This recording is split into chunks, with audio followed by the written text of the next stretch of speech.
Hello Gecko people, welcome back to my channel. This is Rainy Day Geckos. I am a New Caledonian gecko breeder that specializes in Chahoua, and we also work with crested geckos and other New Caledonian geckos. Please feel free to like and subscribe. I really appreciate the support, and hit the notification bell and make sure to select all to not miss any videos that I upload. I will be uploading more videos. Actually, so you know how if you're returning and you've seen my previous videos, I may have mentioned that I got a new job. That was actually kind of a delayed update, but I don't have that job anymore. That's the tech industry for you. So I'm actually gonna have way more time to film videos, and so I'm gonna try and start uploading them on a more regular pace. And of course, your support is extra appreciated, especially because this is pretty much all I'm doing right now is geckos and the YouTube channel. So if there's anything that you would like to see me do a video on, please feel free to comment. And you know, your likes and your support and all your comments have been just so appreciated, and I'm so thankful that you're here. And I just wanted to give that little bit of an update before we get into the meat and potatoes of the video. Today's episode is going to be holdback geckos from the 2025 breeding season. And these are geckos that either I'm holding back to see how they progress because I'm checking against their siblings and seeing which ones I'm going to ultimately hold back, or I know I'm keeping them for sure. So if you want to see some eye candy from last season and some really cute little baby geckos, keep on watching.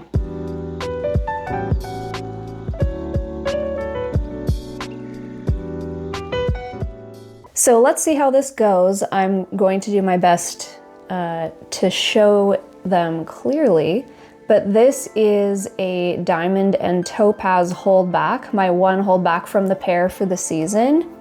And the reason I'm holding them back is pretty obvious, I would say. It's not only that nice white collar, but the fact that they are from the swirl project and they are showcasing that beautiful swirl trait that I am looking for. So this is a baby Chahoua, in case you aren't familiar. They start off brown and kind of white and gray and black, and then they gain their color as they age. So I'm guessing that this little one will be fairly colorful, we'll see.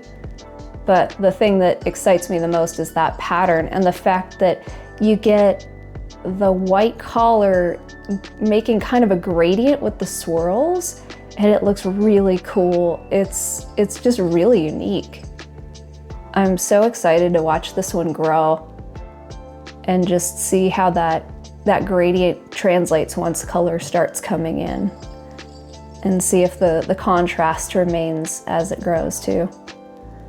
So this is one that is staying, you know, unless I get like a really good offer or something.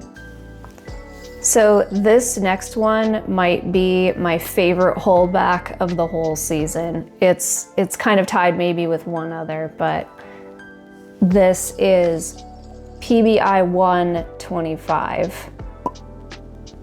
Look at that. Look at that pattern. Look at that unusual collar. It's got a high white collar, but it's got the sort of split collar thing going on. And then in addition to that, it's got the really cool swirls, but they're kind of being impacted almost to be like linear, more sort of stretched out, not as swirly as I usually am aiming for, but a really unique sort of display of that. And the effect of the whole thing is just so striking when you see it in person. Not only that, but the saturation on that color. I know it's hard to tell because all Chahoua babies are kind of, you know, brown, tones of brown, but like the richness of that base color is gonna be really nice, I think, when it grows. I think this will be a really cool one to do a progression video on later. So this one is definitely staying, and I'm really excited to grow this kid up and show how the color actually develops. So one of the projects that's new to us this year is cappuccino. I haven't produced any cappuccinos yet, and I had only raised up one, which is the one that I bred. But the cool thing about this cappuccino is that she's het for axanthic. And so I paired her to an axanthic male. And I'm so excited about the babies I got.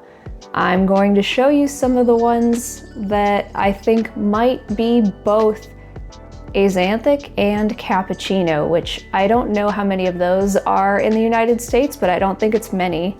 This one, however, is not axanthic. This is just a cappuccino, but it's a really cool cappuccino, and it's had axanthic. This is Pax 225, and I really love the way that it's so contrasty. Like, it has this super black base, nice bright oranges, and then that white really pops. I like cappuccinos that have that contrast to them. And there's certainly nothing wrong with the ones that are more subdued, but like, this is my jam. This is such a cool looking animal. So I'm excited to grow this one up and see how it progresses along with its siblings. So this one is Pax 725, and I'm pretty sure this is an axanthic cappuccino. So this is what we have. You can see the dark tail, really dark from about here down. And this kind of, it almost has a,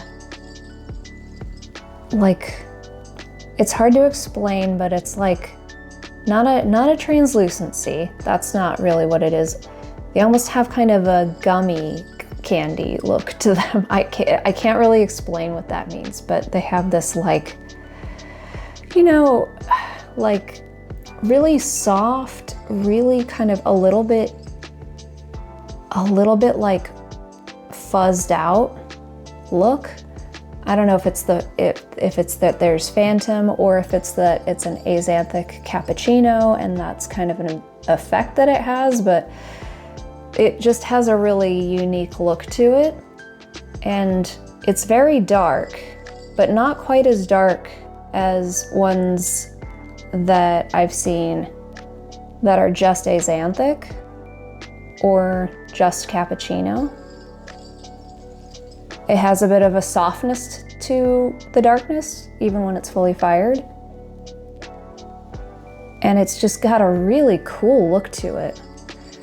I just really am excited to see how cappuccino impacts the axanthic look, because what I was curious about was whether it would make it darker overall. What do you think?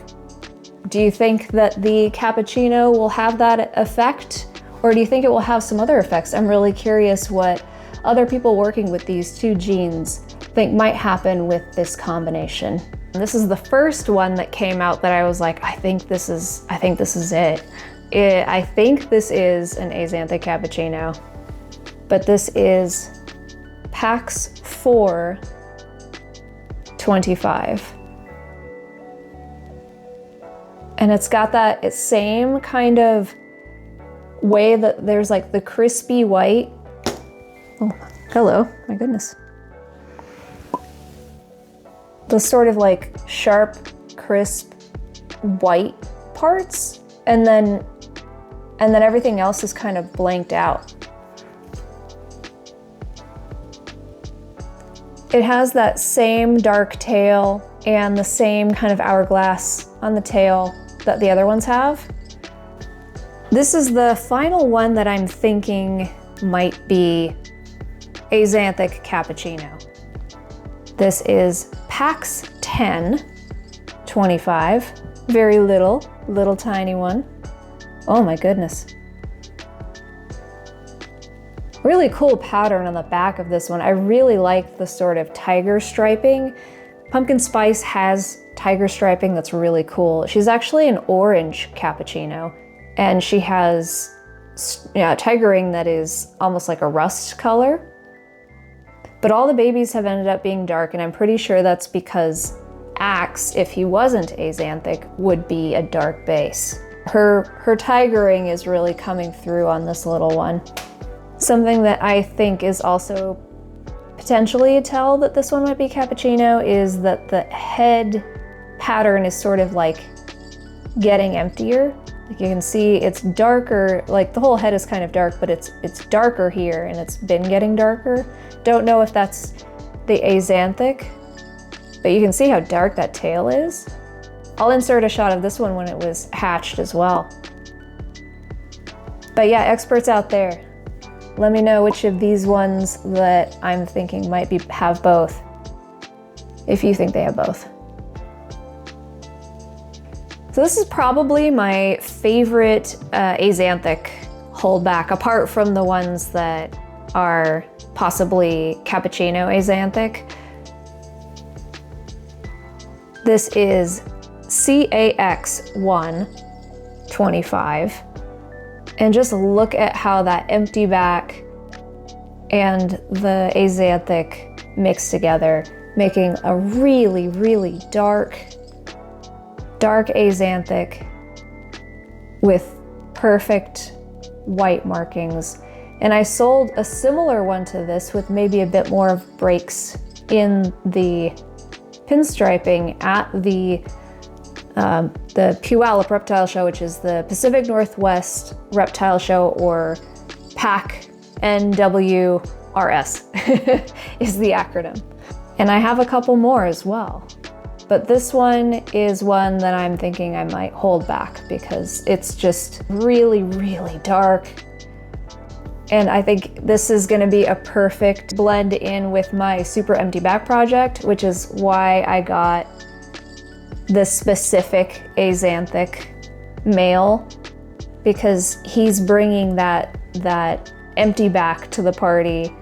And he's, I'm pretty sure, not phantom because he's so dark. On top, we have a just axanthic, no lily white, no anything else. And then this is the one that I think has both. And here's another super empty back axanthic that I'm holding back to see how it grows up. This is CAX1025. Also has a really nice pinstripe, really, really dark base. Has a bit more in the side marking department. Really dark, both of them are really, really dark. I think I have a third one as well that's just axanthic and very, very dark like this. But these two are the ones I'm showing for the video, and I think they're super cool. So this Chewy, even though it doesn't have as much white as some of the ones I've produced, I really love it because the contrast is really awesome. And it's probably the most contrasty one we've produced from this pair. This is OLA425. So this is Opal and Landslide, and almost every baby that they've had has been peach. And this one has just more dark to it. So I'm really curious if it's also going to be peach or if it's going to turn out to be a different tone or a different base color. So I'm holding on to this one to see how it develops and if it has a really high saturation.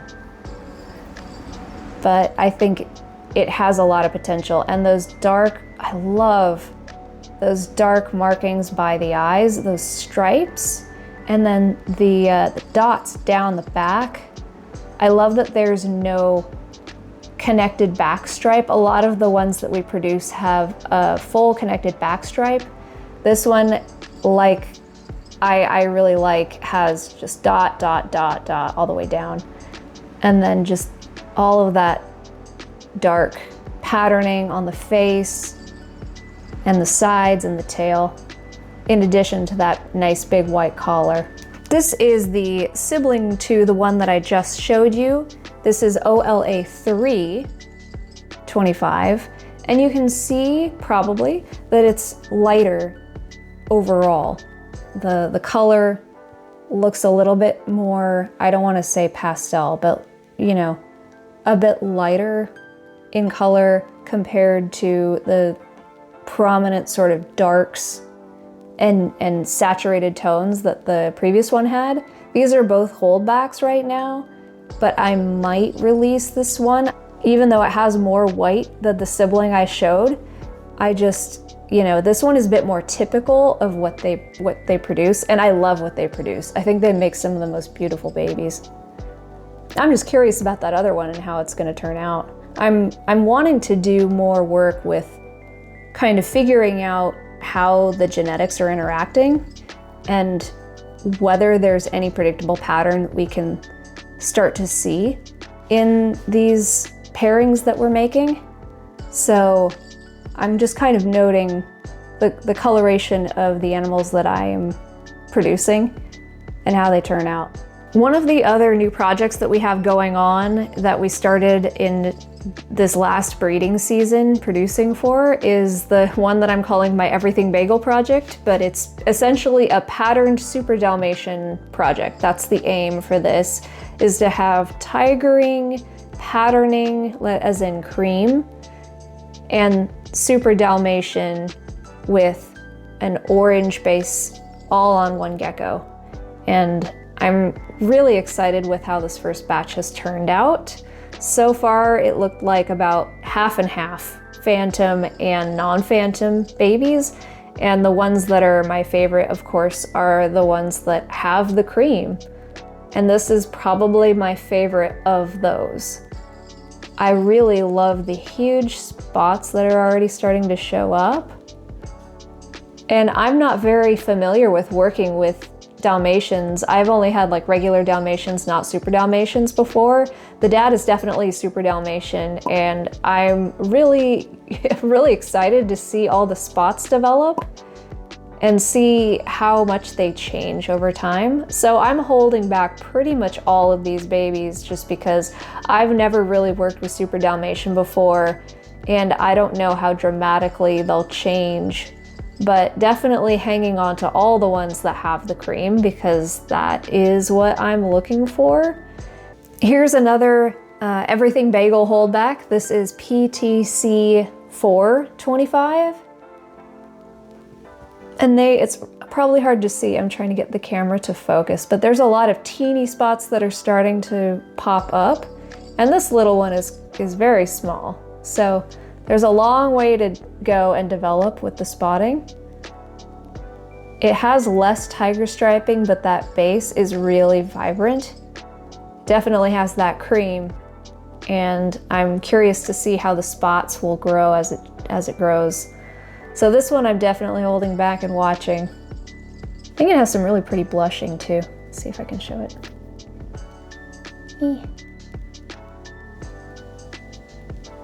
And here's the third Everything Bagel holdback.